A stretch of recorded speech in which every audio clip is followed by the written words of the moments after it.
అందరికీ నమస్కారం. నేను Swaroopa Potlapalli. Welcome to trending topic. Tollywood top director Jakkanna రాజమౌళికి క్షుద్ర విద్యలు వచ్చా? ఆ విద్యల ద్వారా ఆయన తనకు పోటీగా ఉన్న ఎదుగుతున్న డైరెక్టర్స్ను నాశనం చేస్తుంటారా? అలా ఆయన లిస్ట్లో వి వినాయక్తో పాటు ఇంకొంతమంది డైరెక్టర్స్ ఉన్నారా? ఇప్పుడు అనిల్ రావిపూడిని ఆయన టార్గెట్ చేశారా? దీని మీద ఇప్పుడు సినిమా ఇండస్ట్రీలో పెద్ద చర్చ జరుగుతోంది. రాజమౌళి స్నేహితుడిగా చెప్పుకుంటున్న ఉప్పలపాటి శ్రీనివాసరావు అనే వ్యక్తి ఓ సెల్ఫీ వీడియో అలాగే సూసైడ్ నోటు రాసి మరీ రాజమౌళి మీద తీవ్ర ఆరోపణలు చేశారు. అసలు ఆయన చెబుతున్న విషయాలు వింటుంటే రాజమౌళి వెనక ఇంత కథ నడిచిందా అనే అనుమానాలు కూడా వ్యక్తమవుతున్నాయి. ముఖ్యంగా రాజమౌళి ఆయన భార్య తనను టార్చర్ చేశారని, దానివల్లే తాను సూసైడ్ చేసుకోబోతున్నాను అంటూ ఈ వీడియోని, ఈ సూసైడ్ నోట్ను తన మరణ వాంగ్మూలంగా తీసుకోవాలి అంటూ ఆ ఉప్పలపాటి శ్రీనివాసరావు అనే వ్యక్తి ఒక వీడియోని రిలీజ్ చేయడం జరిగింది. ప్రస్తుతం నాతో పాటు సినీ క్రిటిక్ భరద్వాజ గారు ఉన్నారు. ఆయనతో మాట్లాడి దీనికి సంబంధించి అనేక విషయాలు తెలుసుకున్నాం. అంతకంటే ముందు అసలు ఈ ఉప్పలపాటి శ్రీనివాసరావు అనే వ్యక్తి ఎలాంటి ఆరోపణలు చేశారో చూద్దాం. India's number 1 director SS Rajamouli and Rama Rajamouli వల్ల నేను చనిపోతున్నాను. అందుకు సంబంధించి నేను ఇస్తున్న మరణ వాంగ్మూలం. వీడేంటి పబ్లిసిటీ కోసం ఇలా చేస్తున్నాడు అని మీరు అనుకోవద్దు. పబ్లిసిటీ చేసుకునేవాడు ఎవడో చనిపోవాలని అనుకోడు. అందుకే మరణమాంగం ఇస్తున్నాను. నేను పనిచేసిన వాళ్ళలో ఎంఎం కీరవాణి, గుండం గంగరాజు గారు, Chandrashekhar Yeleti, Hanu Raghavapudi, Mythri movies MO Cherry, dream farmer Sudheer, ఇలా లిస్ట్ చెప్పుకుంటూ పోతే చాలా ఉంది. వీళ్ళందరికీ మా ఫ్రెండ్షిప్ గురించి తెలుసు. మేము ఎంత క్లోజ్ ఫ్రెండ్స్ ఏంటి అనేది అందరికీ తెలుసు. భరద్వాజ గారు ఆయన చెబుతూనే ఉన్నారు, ఇదంతా నేను పబ్లిసిటీ కోసం చెయ్యలేదు, వాళ్ళు పెడుతున్న వేధింపులు, టార్చర్ని భరించలేకే నేను చనిపోతున్నాను అంటూ ఆయన చెబుతూనే ఉన్నారు. ఈయనే ఉప్పలపాటి శ్రీనివాస్ గారు, మీరేమంటారు ఆయన వాదన మీద? అంటే ఇండస్ట్రీలో చాలామందికి మా మధ్య ఉన్నటువంటి స్నేహం తెలుసు అని చెప్తున్నాడు ఆయన. ఎవరి మధ్య? ఆయనకి రాజమౌళికి మధ్య ఉన్న స్నేహం తెలుసు అని చెప్తున్నాడు ఆయన. తెలిసి ఉండొచ్చు, తప్పేం లేదు దానిలో. అలాగే ఈయన చేస్తున్నటువంటి ఆర్గ్యుమెంట్లో కూడా అంటే రమా రాజమౌళి అలాగే రాజమౌళి వాళ్ళిద్దరి వలన నేను చనిపోయే పరిస్థితి వచ్చిందని చెప్తున్నాడు ఆయన. చనిపోతున్నాను, ఇది ఎందుకు చేస్తున్నాను, ఎందుకు నమ్మాలి అంటే నేను చనిపోయే ముందు ఎవడు అబద్ధాలు చెప్పడు కదా అని ఒక కామన్ ఏరియాకి తీసుకొస్తున్నాడు జనాలందరినీ. తీసుకొచ్చి చనిపోయేటప్పుడు అబద్ధాలు చెప్పరు కదా అని ప్రతిదీ నమ్మాల్సినటువంటి అవసరం లేదు. ఆయన ఏ ప్రాబ్లంలో ఉండి అలా మాట్లాడుతున్నాడో కూడా చూడాలి ఆయన యాంగిల్లోనే. అంటే తను ఏదో డిప్రెషన్లో ఉన్నట్టుగా కనిపిస్తున్నాడు. ఆత్మహత్య చేసుకోవాలనుకున్న ప్రతివాడు ఒక డిప్రెషన్లో ఉంటాడు. చాలా ఆత్మహత్యలకి అంటే మనం ఆత్మహత్యలు అనుకుంటాం కానీ చాలా ఆత్మహత్యలు హత్యలే, ఎవరో ఒకరి కారణంగా జరిగే హత్యలే అవి. అలా ఇతను రాజమౌళి వలన తన జీవితం ఇలా అయిపోయిందని అనుకుంటున్నాడు. రమా రాజమౌళి వాళ్ళిద్దరి వలన నా జీవితం నాశనమైంది అని అనుకుంటున్నాడు ఆయన. ఎక్కడ నాశనమైంది? ఇంకెక్కడో నాశనమైంది. ఎందుకంటే యమదొంగ వరకు వాళ్ళు బాగానే ఉన్నారు. యమదొంగ తర్వాత కూడా బాగానే ఉండొచ్చు. ఇప్పటి వరకు ఈ ఇన్సిడెంట్ జరగడానికి ఒక 3 నెలల క్రితం వరకు కూడా బాగానే ఉండొచ్చు. ఈ 3 నెలల్లో ఏదైనా జరిగి ఉండొచ్చు. దాని నుంచి డిప్రెషన్లోకి వెళ్ళిపోయి ఉండొచ్చు ఇతను. ఇంతకాలం బయటకు చెప్పినటువంటి చాలా విషయాలు ఇప్పుడు బయటకు చెప్పే ప్రయత్నం చేస్తున్నానని చెప్తున్నాడు ఆయన. ఇంతవరకు ఎందుకు మాట్లాడలేదు? ఎవరో ఒక అమ్మాయిని పట్టుకొచ్చి మధ్యలో పెట్టి మాట్లాడుతున్నాడు ఈయన. ఆ అమ్మాయి పేరు లేదు, ప్రస్తావన లేదు. ఇంకొక అమ్మాయిని తీసుకొచ్చి మధ్యలో నుంచోబెట్టే రైట్ లేదు కదా ఇతనికి, కానీ మాట్లాడేస్తున్నాడు గ్రాంటెడ్గా తీసుకుని. పైగా అతని వలన, రాజమౌళి వలన నేను ఆ అమ్మాయిని పెళ్లి చేసుకోలేకపోయాను, ఇతను ప్రేమిస్తున్నాడు ఆ అమ్మాయిని తెలిసి కూడా రిలేషన్ మెయింటైన్ చేశాడు రాజమౌళి అనేది ఇతను వేస్తున్నటువంటి ప్రధానమైన ఆరోపణ. ఇది అతని వైఫ్కి తెలుసా తెలియదా? తెలిసే ఇదంతా జరుగుతోందన్న పద్ధతిలో మాట్లాడుతున్నాడు ఆయన. అంత జరిగుంటే ఎప్పుడో సెటిల్మెంట్ అయి ఉండేది. ఇతను పెళ్ళి ఎందుకు చేసుకోలేదంటే ఆ అమ్మాయితో నాకు ప్రేమ ఉంది, ప్రేమ ఉండటం వలన ఆ అమ్మాయి అలా అయిపోయినందువలన ఇలా ఇన్ని విషయాలు మాట్లాడుతున్నాడు. ఈ రిలేషన్స్ అన్నీ వీళ్ళ యాంగిల్లో మాత్రమే మాట్లాడుతున్నాడు. కానీ ఆ అమ్మాయి ఒక పర్సన్ కదా, ఆ అమ్మాయి ఒక యూనిట్ కదా, ఆ అమ్మాయికి ఒక ఆలోచనలు ఉంటాయి కదా, ఆ అమ్మాయికి ఒక ఎక్స్ప్రెషన్ ఉంటుంది కదా, ఆ అమ్మాయి వీళ్ళిద్దరిని టాలరేట్ చేసిందా, గెంటేసిందా, దాని గురించి మాట్లాడాలి కదా. అసలు ఆ ప్రస్తావన లేకుండా ఆ అమ్మాయితో మేమిద్దరం ఉన్నామని ఇష్టం వచ్చినట్టు మాట్లాడేస్తాడంటే ఇతను గ్రాంటెడ్గా. అంటే అందుకని అక్కడ ఆయన టార్గెట్ గాని ఆయన ఇబ్బంది పెట్టింది గాని అమ్మాయి కాదు అని అతను చెప్పడం అదే ఉద్దేశం కదా. అమ్మాయితో ప్రాబ్లం లేదు, రాజమౌళితో ప్రాబ్లం. రాజమౌళితో ఎప్పుడు ప్రాబ్లం, ఇప్పుడు ప్రాబ్లం. ఆయనే చెప్తున్నట్టుగా యమదొంగప్పుడు కూడా బాగానే ఉన్నారు వీళ్ళు. ఇతని పేరు వేశాడు ఆయన టైటిల్స్లో, ఎగ్జిక్యూటివ్ ప్రొడ్యూసర్గా వేశాడు పైగా. మరి అంత వాల్యూ ఇచ్చిన మనిషి, ఆ వాల్యూని ఎంజాయ్ చేసిన మనిషి, ఎప్పుడో జరిగినటువంటి ఇన్సిడెంట్ ఇది, శాంతినివాసం సీరియల్ కంటే ముందు జరిగిందని చెప్తున్నాడు. మరి చెప్తున్నప్పుడు ఇప్పుడు ఎందుకు గొడవ చేస్తున్నావు నువ్వు, ఇంతకాలం ఎందుకు దాచిపెట్టావు? అసలు అమ్మాయి ఏమైపోయింది, వేరే పెళ్లి చేసుకుని వెళ్ళిపోయిందా వీళ్ళందరిని వదిలేసి?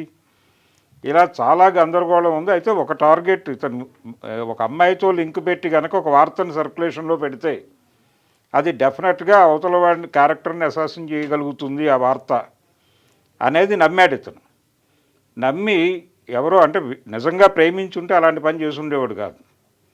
ఆ అమ్మాయిని అలా రోడ్డు మీదకి నుంచోబెట్టేవాడు కాదు. పేరు చెప్పలేదు కానీ దాదాపుగా ఒక క్యారెక్టర్ని అసాసిన్ చేసే ప్రయత్నం కూడా జరిగింది ఈ వీడియోలో. అందుకని అతని మెంటల్ స్టేటస్ ఏమిటి, సైకలాజికల్ స్టేటస్ ఏంటి అనేది చూడాలి. చాలా గందరగోళంలో ఉన్నాడు, డిప్రెషన్లో ఉన్నాడు, ఎక్కడో హర్ట్ అయ్యాడు ఇతను రాజమౌళి నుంచి. ఆ హర్ట్ అయిన గొడవలో నుంచి తను నమ్మినటువంటి కథని ప్రపంచంతో నమ్మించడానికి ప్రయత్నం చేస్తున్నాడు అతను. అందుకని ఈ కథని రాజమౌళిని సీరియస్గా వాళ్ళు ఏదో నేరం చేశారు అనుకోనక్కర్లేదు, కానీ ముందు ఇతను ఎక్కడున్నాడో ట్రేస్ చేసి ఈ లోపు ఏమీ చేసుకోకుండా ఉంటే ముందు ఇతన్ని తీసుకొచ్చి ఒక సైకాట్రిస్ట్ దగ్గర కూర్చోబెట్టి మాట్లాడించాల్సినటువంటి అవసరం అయితే ఉందని నేను ఫీల్ అవుతున్నాను. కండిషన్ బాగాలేదు, ఏ కారణం చేతైనా డిప్రెషన్లోకి వెళ్ళి ఉండొచ్చు ఆయన. ఆర్థిక కారణాలు కావచ్చు, ఆర్థికంగా ఇతను దెబ్బతింటానికి రకరకాల కారణాలు ఉండొచ్చు. అతని నుంచి సహాయం అడిగి ఉండొచ్చు రాజమౌళి నుంచి, అతను టచ్ అయి ఉండకపోవచ్చు, టచ్ అయినా అతను ఇచ్చిన హామీ మీద నిలబడి ఉండకపోవచ్చు. చాలా గొడవలు ఉన్నాయి దీనిలో. కాబట్టి ఇతను సూసైడ్ నోట్ వలన సుమోటోగా తీసుకుని అతను అరెస్ట్ చేసి లై డిటెక్టర్ టెస్టులు చేయమని చెప్తున్నాడు ఈయన. ఆ లై డిటెక్టర్ టెస్టులు చేయటం వలన అన్ని నిజాలు బయటకు వస్తాయని మనకేం గ్యారంటీ లేదు. ఇంతకుముందు చాలా లై డిటెక్టర్ ఇవి చూసాం మనం, ఆయేషా మీరా కేసులో కూడా దేనిలోనూ ఏ నిజము బయటకు రాలేదు. కాబట్టి అలాగే అవుతుంది ఇతని జీవితం కూడా. కానీ అలా ఆయన కోరుతున్న కోరికలు బాగానే ఉన్నాయి, కానీ అవన్నీ వర్కౌట్ అవుతాయా అనేది డౌటే. పోలీసులు ఇమ్మీడియట్గా ఇతన్ని ట్రేస్ చేయాలి ఎక్కడున్నాడు అని. ఒకవేళ ఏదైనా జరగకూడదు జరిగి ఉంటే రాజమౌళిని జీవితాంతం ఈ పెయిన్ అయితే కొనసాగుతుంది అతని జీవితంలో. కారణం ఏంటంటే అతనికి రిలేషన్ ఉంది ఇతనితో, ఫ్రెండ్షిప్ ఉండి ఉండవచ్చు. మెడ్రాస్ రోజుల నుంచి ఫ్రెండ్షిప్ ఉందని చెప్తున్నాడు ఆయన మెడ్రాస్లో క్రాంతి కుమార్ గారి దగ్గర పనిచేశాడు. ఇతను కూడా అప్పుడు అక్కడున్నాడా ఇంకెక్కడున్నాడా, త్రికోటి అని ఇంకో డైరెక్టర్ ఉన్నాడు. వీళ్ళందరూ ఆ టైం నుంచి కంటిన్యూ అవుతున్న వాళ్ళే. వరాముళ్ళపూడి వీళ్ళందరూ రాఘవేంద్రరావు గారి కాంపౌండ్లో కూడా కలిసి ట్రావెల్ చేశారు వీళ్ళందరూ. ఈయన కూడా చెప్తున్నాడు ఆ పేర్లన్నీ. వాళ్ళందరికీ తెలుసు మా మధ్య ఉన్నటువంటి సంబంధం, రిలేషను ఇవన్నీ చెప్తున్నాడు. కానీ ఆ అమ్మాయి ఎవరో వీళ్ళెవరికి తెలుసు అని చెప్పట్లేదు. ఇలా గందరగోళం ఉంది. ఈ మనిషి సైకలాజికల్ డిజార్డర్లో ఉన్నాడు. తన నష్టానికి కారణంగా ఆయన ఒక స్టోరీ బిల్డ్ చేసుకున్నాడు మెంటల్గా. దాన్ని అతనే నమ్ముతున్నాడు. ఆ నమ్మిన దాన్ని ప్రపంచంలో నమ్మించే ప్రయత్నం చేస్తున్నాడు.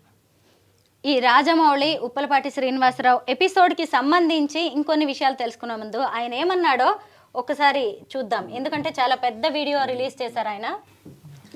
అందరినీ మేము పెంచాం, ఆడిని బాబు అంటారు, నన్ను బాబు అంటారు, మమ్మల్ని పెంచాం. వీళ్ళందరూ దూరం అయిపోయారు, ఫ్యామిలీ మొత్తం దూరం అయిపోయింది. ఎందుకంటే ఈ నంబర్ 1 డైరెక్టర్ అయ్యేటప్పుడు ఇది శాసన చేస్తున్నాడు, ప్రపంచాన్ని శాసన చేసి నన్ను చంపేయాలన్నంత టార్చర్ పెట్టాడు. ప్లస్ నేను గాడ్స్ అని కాదు, ఆయన మహాత్మం చేయడానికి నేను శ్రీను నేను డెసిషన్ తీసుకున్నాను. ఈ డెసిషన్ తప్పు రైట్ అని నాకు పాస్పోర్ట్. వాళ్ళిద్దరు పిల్లల్ని కూడా నేనే పెంచాను అని చెబుతున్నాడు. అంటే ఆ ఫ్యామిలీతో ఆయనకి ఎంత క్లోజ్ రిలేషన్ ఉందో చెప్పే ప్రయత్నం కూడా చేశాడు.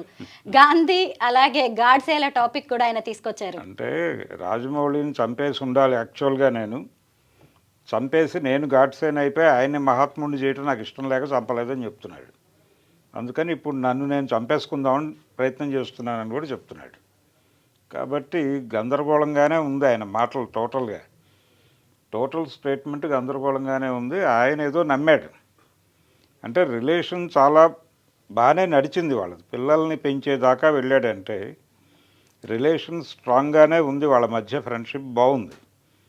ఆ బాగున్న ఫ్రెండ్షిప్ ఎందుకు గందరగోళం అయింది అనేది చెప్పాలి. దీనిలోకి అనవసరమైన ఒక ప్రేమ కథను తీసుకొచ్చి, అంటే ఓపెన్గా నేను చాలా హెల్ప్ చేశాను అతనికి, అతను నాకు చేయాల్సినటువంటి హెల్ప్ చేయలేకపోయాడు, దానివల్ల నేను జీవితంలో నష్టపోయాను అంటే ఆ ఇంపాక్ట్ వేరే ఉంటుంది ప్రపంచానికి. ఒక అమ్మాయిని తీసుకొస్తే ఆ కేసుకి కొంత బలం వస్తుంది అనుకున్నాడు ఇతను. ఎంతైనా సినిమా మనిషి కాబట్టి కథను కొంచెం పకడ్బందీగా డిజైన్ చేద్దాము అని అనుకుని ఆ అమ్మాయిని తీసుకొచ్చి ఇవన్నీ చేశాడు. తప్పే ఉంది దీనిలో? ఒకవేళ అతను ప్రేమించి ఉండొచ్చు, సెటిల్ చేసుకోవాలంటే ఎప్పుడో చేసుకునేవాడు. అదేదో బయటకు చెప్తాడు ఇతను అని చెప్పి ఇంతకాలం ఇతన్ని టార్చర్ ఎందుకు పెడతాడు అతను? టార్చర్ పెట్టకుండా ఇతన్ని బాగా చూసుకుంటే ఎప్పటికీ ఆ విషయం బయటకు రాదనే జ్ఞానం లేదా రాజమౌళికి? అన్ని సినిమాలు తీశాడు ఆయన, ఎన్ని జీవితాలు చూసుంటాడు. కాబట్టి చాలా ఇల్లాజికల్గా ఉంది ఇతని ఆర్గ్యుమెంట్. ఇతన్ని ఆ విషయం బయటకు రాకూడదు అనుకుంటే ఒకటి ఇతన్ని చంపేస్తారు, లేదంటే బాగా చూసుకుంటారు చచ్చే వరకు. కాబట్టి బాగా చూసుకోవాలి. చూసుకోవట్లేదంటేనే అసలు గందరగోళం ఉంది విషయంలో అని. కాబట్టి పోలీసు వారు ఇన్వాల్వ్ అయ్యి ఇతను వేరే బౌట్స్ ట్రేస్ చేయాల్సినటువంటి అవసరం అయితే ఉంది. భరద్వాజ గారు, మనం ఇక్కడ ఇంకో విషయం కూడా మాట్లాడుకోవాలి. ముఖ్యంగా ఇప్పుడు రాజమౌళి లాంటి వ్యక్తి మీద చాలామంది కళ్ళు ఉంటాయి. మన సమాజంలో సహజంగా ఎవరైనా ఎదుగుతున్నారంటే వాళ్ళని ఎలా వెనక్కి లాగాలి, అణగదొక్కాలి, తొక్కేయాలి అనేవి ఎక్కువగా జరుగుతూ ఉంటాయి కదా. ఈ మధ్య కొన్ని టీవీ ఛానల్స్లో కూడా వచ్చింది, రాజమౌళి రష్మి మధ్య ఉన్న ప్రేమ వ్యవహారం చూడండి ఎలా ఉందో అని చెప్పి కొన్ని వీడియోస్. అంటే అది శాంతి నివాసం సీరియల్లో వాళ్ళిద్దరు యాక్ట్ చేసింది. అసలు నిజంగా ఎంత స్మార్ట్గా ఉన్నారో రాజమౌళి గారు. అవును కదా, ఈయన యాక్టింగ్ చేశారు సీరియల్స్లో అని మాట్లాడుకున్నాం. అయితే రాజమౌళి గారి క్యారెక్టర్కి గురించి కూడా మనం మాట్లాడుకోవచ్చు. అంటే వ్యక్తిగతంగా చూసినప్పుడు మ్యారేజ్ అయిన ఒక మహిళని, ఒక కొడుకున్న మహిళని ఆయన పెళ్లి చేసుకున్నారు. ఆ తర్వాత ఒక అమ్మాయిని దత్తత కూడా తీసుకున్నారు. వాళ్ళ బాధ్యతలను ఎంతో గొప్పగా ఆయన నిర్వర్తించారు. అలాంటి వ్యక్తుల్ని ఇప్పుడు ఇలా మహిళల్ని అడ్డం పెట్టుకొని పాత ప్రేమ కథలేవో తోడుతూ ఇలా చేయాలనుకోవడం, పైగా ఈ మధ్య కాలంలో ఏమైనా రాజమౌళి గారు టార్గెట్ అవుతున్నారంటారా ఎవరికైనా? టార్గెట్ చేయాలి అనే ఉద్దేశంతో ఇతన్ని ఏదో ముందుకు పెట్టారని కూడా నేను అనుకోవడం లేదు. అంటే టార్గెట్ చేయడానికి వేరే మార్గాలు ఉండొచ్చు, కానీ ఇది రాంగ్ అటెంప్ట్. ఇది బాలేదు. అంటే చాలా లూజ్ ఎండ్స్ ఉన్నటువంటి గొడవ ఇది. ఇన్ని లూజ్ ఎండ్స్ ఉన్నటువంటి మార్గాన్ని ఎంచుకోరు. రాజమౌళిని దెబ్బతీయాలి అని అనుకుంటే దానికి వేరే మార్గాలు ఉన్నాయి. రెండోది, ఇతను ఆర్గ్యుమెంట్లో కూడా చాలా గందరగోళం ఉంది. ఆయనకి ఏదో క్షుద్ర విద్యలు వచ్చు, వీళ్ళని ఇబ్బంది పెట్టాడు, ఇవన్నీ మాట్లాడుతున్నాడు గందరగోళంగా. ఇవన్నీ రాస్తున్నాడు ఆయన. ఇవన్నీ ఇబ్బందికరమే. అందుకని ఇతన్ని ఏ మేరకు సీరియస్గా తీసుకోవాలి అంటే, చనిపోవడానికి సిద్ధపడ్డాడు అనేది సీరియస్గా పట్టించుకోవాల్సినటువంటి అంశమే. అర్జెంటుగా ఇతన్ని ట్రేస్ చేయాల్సినటువంటి అవసరం ఉంది. ఇతన్ని తీసుకొచ్చి ఏదో రకంగా బాగు చేసుకోవాల్సినటువంటి బాధ్యత కూడా ఉంది. దీనికి సంబంధించి రాజమౌళి, అలాగే ఆయన చెప్తున్నటువంటి మిత్రులు చాలామంది పేర్లు చెప్పాడు ఆయన. హను రాఘవపూడి పేరు కూడా చెప్పాడు. అలాగే చంద్రశేఖర్ ఏలేటి, వీళ్ళందరూ గున్నం గంగరాజు గారి కాంపౌండ్ మనుషులే. ఆయన పేరు కూడా ప్రస్తావించాడు. వీళ్ళందరూ కలిసి ఏదైనా ఒక ప్రయత్నం చేసి తను ఎక్కడున్నాడో ట్రేస్ చేయడానికి కృషి చేస్తే బాగుంటుంది. నిజమే, మీరు అన్నది కరెక్టే. ఎందుకంటే ఈ ఆరోపణలు ఇవన్నీ పెద్ద విషయాలు ఏం కాదు. ఇవాళ కాకపోతే రేపు మర్చిపోతారు. ఒకవేళ ఈయన క్షేమంగా తిరిగి వస్తే మళ్ళీ ఎలాగూ స్నేహితులే కాబట్టి వాళ్ళిద్దరు కూర్చొని మాట్లాడుకున్నా ఇవన్నీ సాల్వ్ అయ్యేవే. ఈయన బయటికి రావడం అనేది సేఫ్గా ముఖ్యం. ఆయన ఎక్కడున్నారో ఏంటో పోలీసులు కూడా ఒకవైపు ట్రేస్ చేసే ప్రయత్నం అయితే చేస్తూ ఉన్నారు. ఎందుకంటే రాజమౌళి గారు కూడా ఇక్కడ దాకా వచ్చాక ఏదో అన్నాళ్లే అని వదిలేసే పరిస్థితి ఉండదు. ఆయన ఎక్కడున్నారో పట్టుకుందాం, ముందు తీసుకొద్దాం, ముందు ప్రాణాలతో బతికితే చాలు నా స్నేహితుడు అని అనుకుంటారు. మనం ముఖ్యంగా ఇక్కడ ఇంకొక విషయం మాట్లాడుకోవచ్చు భరద్వాజ్ గారు. ముఖ్యంగా ఏంటంటే ఈయన వాళ్ళిద్దరి మధ్య జరిగిన ట్రయాంగిల్ లవ్ స్టోరీ గురించి చెప్పారు. ముఖ్యంగా 57 ఏళ్ళు వచ్చినా నేను ఇప్పటికి కూడా పెళ్లి చేసుకోకుండానే మిగిలిపోయాను. అంటే తను ఎంత సిన్సియర్గా అమ్మాయిని ప్రేమించానని చెప్పే ప్రయత్నం చేస్తున్నాడు. అలాగే ఇంకొకటి ఏంటంటే పెళ్లి చేసుకోకపోవడం వల్ల కలిగే ఒంటరితనం, మీరు ఇందాకటి నుంచి కూడా చెప్తూ ఉన్నారు మానసిక స్థితి బాలేదు అని. అలాగే ఒక పెళ్లి కాని వ్యక్తికి సమాజం నుంచి వచ్చే ఛాలెంజెస్, సవాళ్ళు ఎలా ఉంటాయో కూడా మనందరికీ తెలిసిందే.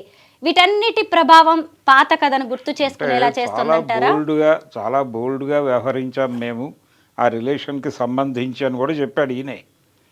అంత బోల్డ్గా వ్యవహరించిన మనిషి అంత నేరోగా ఉంటాడు అని అనుకోలేం.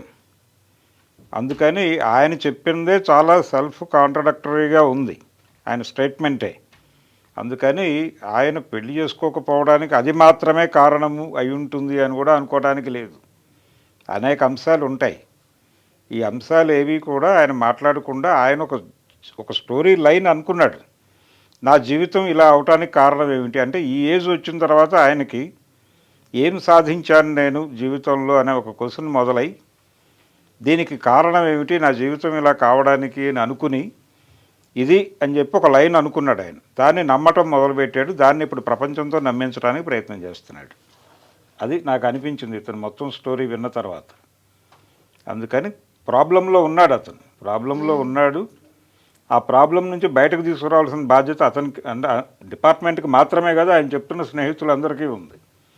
వాళ్ళందరూ కూడా రెస్పాన్సిబిలిటీ తీసుకోవాల్సినటువంటి అవసరం ఉంది.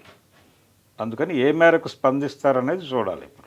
నిజమే మీరు అన్నది. ఆయన తీవ్ర వేదనలో, ఆత్మ సంఘర్షణలో ఉన్నట్టుగా అయితే కనిపిస్తోంది. దాదాపు 60 ఏళ్లకు దగ్గరలో ఉన్న ఉప్పలపాటి శ్రీనివాసరావు గారు ఈ వయసులో మళ్ళీ ఆ పాత ప్రేమను ఎందుకు తవ్వాల్సి వచ్చిందో, తను పైగా మరణ వాంగ్మూలంగా పరిగణించండి ఈ వీడియోని, నా సూసైడ్ నోట్ను అనడం అనేదే కొంచెం భయంగా ఉంది. ఎక్కడున్నా ఆయన అయితే ప్రాణాలతో తిరిగి రావాలి, బాగుండాలనే కోరుకుందాం. Thank you so much Bharadwaj గారు.